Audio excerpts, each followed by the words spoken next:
మరి ఇప్పుడు మనకి ఏం వచ్చినాయి కదా, దింపటితో మనిషి లేరు, ఎవరైనా బయట ఉంటే స్టేషన్ ఉందా? అవు భయ్యా, ఏం చేస్తావు రోజు నువ్వు? కూలి పని. ఇట్లా బియ్యం వచ్చినాయి చప్పులకి, చేస్తావా? ఎంత కొలి కావాలి? ఈ ఇసుక చేసిన తర్వాత మేము చూసి ఇవ్వాలి. సరే, ఎంత కొన్ని ఏం పని చేసినావు? ఏ పని చెప్తే ఆ పని, కూలి పని. సరేగా.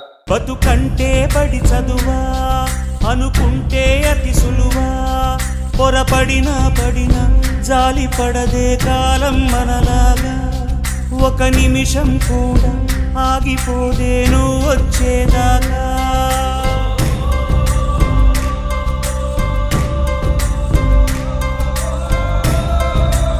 అలలుండని కడలేదని అడిగేందుకే తెలివుందా, కలలుండని కనులేవని నిత్యం నిదరోమంద, గతముందని గమనించని నడిరేయికి రేపుంద, గతితో చని గమనానికి గమ్యం అంటూ ఉందా, వలపేదో వల వేస్తుంది.